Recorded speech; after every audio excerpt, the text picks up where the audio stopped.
तो दोस्तों आज हम बात करते हैं चंद्र ग्रहण के बारे में।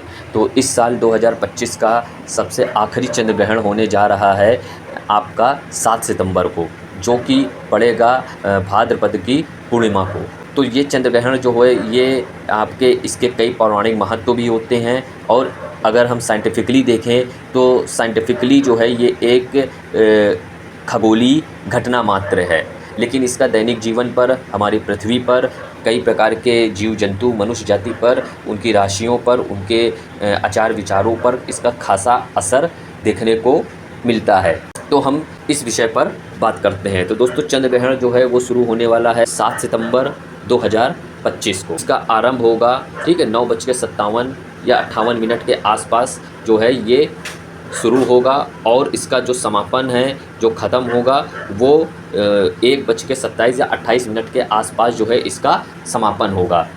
यानी कि दूसरी तारीख जो है आपकी लग जाएगी, यानी रात्रि में ये चालू होगा 9:57-58 के आसपास, और दूसरे दिन यानी 8 तारीख को 1:28 रात्रि को ही ये समापन होगा, क्योंकि 12 बजे के बाद जो है वो नेक्स्ट तारीख आपकी लग जाती है। तो दिन जो है वो आपका सोमवार माना जाएगा। वहीं जो फुल ब्लड मून होगा, यानी ये अपनी चरम स्थिति पर होगा, ये 11:45-46 के आसपास जो है ये फुल ब्लड मून, यानी आप देख सकते हैं, यानी अपनी चरम स्थिति पर, यानी पोजीशन पर होगा, जहाँ पर ये इसका कलर जो होगा ये आपका नारंगी या हल्का रेडिश कलर का आप फुल ब्लड मून देख सकते हैं। तो ये बहुत ही खूबसूरत खगोलीय घटनाएं होती हैं। अगर खगोल शास्त्रों के हिसाब से साइंटिफिकली बात करें तो खगोल शास्त्रों के अनुसार ये सिर्फ एक खगोलीय घटनाएं होती हैं जो कि समय समय पर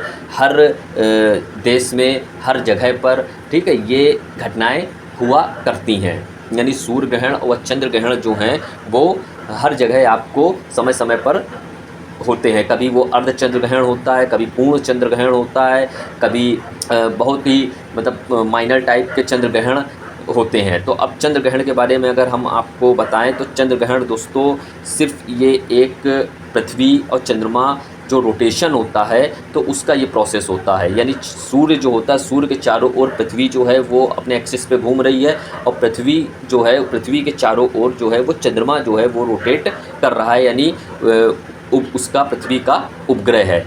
तो सूर्य और चंद्रमा के बीच में जब पृथ्वी जो है, यानी हमारी अर्थ जो प्लैनेट है, यानी ये आ जाती है, ठीक है, यानी सूर्य और चंद्रमा इनके बीच में जब पृथ्वी आ जाती है तब जो है वहाँ पे चंद्र ग्रहण पड़ता है।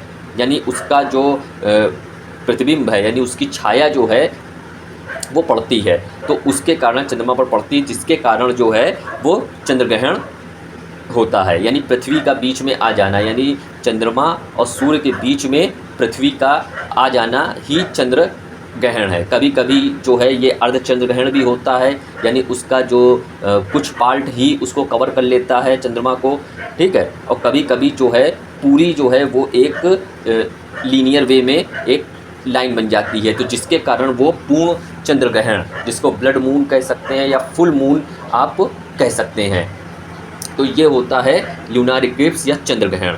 तो अब इसका जो है हमारे धार्मिक व पौराणिक मान्यताओं के अनुसार इसका जीवन पर या हमारे प्लैनेट पर भी इसका बहुत खासा असर पड़ता है। खगोल शास्त्रों के अनुसार तो ये एक दैनिक प्रोसेस होती है जो हर महीने या हर वक्त जो है वो किसी न किसी देश में, किसी न किसी लोक में वो घटित हुआ करती है। लेकिन जहाँ पर भी ये घटित होती है वहाँ पर कई प्रकार की घटनाएं जो हैं वो समय समय पर होती हैं। जैसे कि अगर इस समय जो है 7 सितंबर को जो पड़ने जा रहा है 2025 को, जो लूनार इक्लिप्स जो कि हमारे भारत में भी देखा जाएगा, तो इसका खासा असर जो है वो मनुष्य जाति पर, प्रकृति पर, पेड़ पौधों पर, ठीक है, नभ जल सब पर इसका जो है एक असर पड़ता है। क्योंकि चंद्रमा जो होता है दोस्तों इसकी आकर्षण शक्ति बहुत ज़्यादा होती है, जिसके कारण कई प्रकार के उथल पुथल आपने देखा होगा समुद्र में, जो हाई टाइड्स आते हैं वो भी चंद्रमा की आकर्षण शक्ति के कारण ही आते हैं।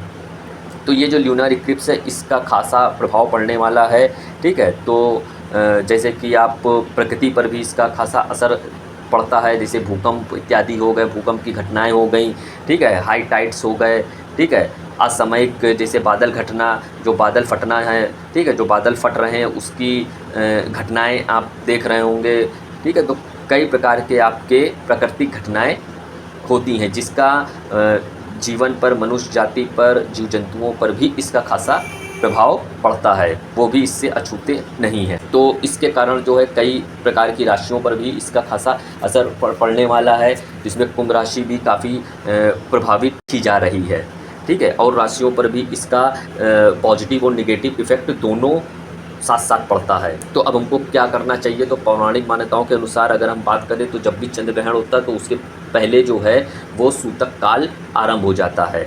यानी ये सूतक काल ये कुछ हमको रिस्ट्रिक्शन देता है, पाबंदी देता है कि इस काल में, यानी जितने भी घंटे ये रहेगा, अगर अभी हम इसकी बात करें तो 8 से 9 घंटे पहले जो है सूतक काल आरंभ हो जाएगा। यानी दोपहर में अगर 12 बजे या 1 बजे के बीच में, 12 से 1 के बीच में सूतक काल आपका आरंभ हो जाएगा। तो इस बीच यानी सूतक काल से लेके, ठीक है, और जब तक समापन चंद्र ग्रहण का ना हो जाए, ठीक है, तो इस बीच कई सारे रिस्ट्रिक्शंस होती हैं, जिसमें कि आप मंदिर नहीं जा सकते हैं, मंदिरों के पट बंद हो जाते हैं, आप दर्शन नहीं कर सकते हैं, सार्वजनिक स्थान पर ज़्यादा यात्राएं नहीं कर सकते हैं, ठीक है, ये सब रिस्ट्रिक्शन होता है, ठीक है। आप कोई लॉन्ग ड्राइव पे जा रहे हैं या लंबी यात्रा पे जा रहे हैं तो उसको आप स्थगित कर सकते हैं, और भोजन इत्यादि पे भी पाबंदी लगाई गई है, ठीक है। तो भोजन इत्यादि आप सूतक काल आरंभ होने से पहले ही आप इन सब चीज़ों को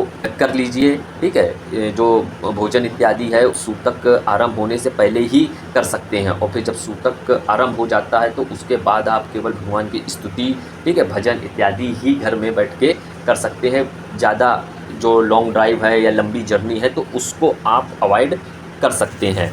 तो दोस्तों चंद्र ग्रहण का जो है सीधा असर आपके दैनिक जीवन पर भी पड़ सकता है। तो इसके प्रकोप से, यानी इसकी जो निगेटिविटी, जो एनर्जीज़ है, ठीक है, इससे बचने के लिए आप कई सारे दान दक्षिणा कर सकते हैं, ठीक है, हवन इत्यादि आप अपने घरों में करवा सकते हैं, ठीक है, जिससे कि आपको पॉजिटिविटी एनर्जी आपको प्राप्त होगी। और जो भी अगर आपकी राशियों के द्वारा जो एक निगेटिविटी एनर्जी मिल रही है तो उससे जो है, उसके प्रकोप से आप बच सकते हैं। तो इन सब चीज़ों से जो भी अगर आपकी राशियों पर इसका निगेटिव प्रभाव पड़ेगा तो उस प्रभाव को आप कुछ हद तक कम कर सकते हैं, क्योंकि ये देखा जाता है कि चंद्र ग्रहण का कुछ राशियों पर पॉजिटिव प्रभाव पड़ता है, ठीक है, और कुछ राशियों पर इसका निगेटिव प्रभाव भी पड़ता है।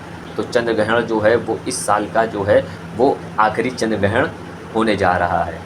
और अगर हम साइंटिफिकली बात करें, खगोल शास्त्र के अनुसार बात करें तो ये सिर्फ एक खूबसूरत फिनोमिना है, खगोलीय घटनाएं हैं, ठीक है, लेकिन इसका धार्मिक और पौराणिक महत्व भी कहीं से कम नहीं है। तो आपको इसको भी, जो पौराणिक और धार्मिक महत्व है, इसको भी आपको इग्नोर नहीं करना है, क्योंकि इसका खासा असर आपके लाइफ पर पड़ता ही पड़ता है। वो चाहे आपके 2-3 महीने बाद पड़े या 2-4 महीने बाद पड़े, लेकिन इसका जो एनर्जीज़ है, ठीक है, इससे निकलने वाली जो एनर्जीज़ है उसका प्रकृति पर और लाइफ पर सीधा संबंध है, यानी सीधा उसका प्रभाव आपके लाइफ पर और कामकाज पर और प्रकृति पर, सभी पर लोग इससे प्रभावित होते हैं। आई होप ये छोटी सी जानकारी आपको अच्छी लगी होगी। तो हमारे चैनल को सब्सक्राइब करिए, लाइक करिए। धन्यवाद।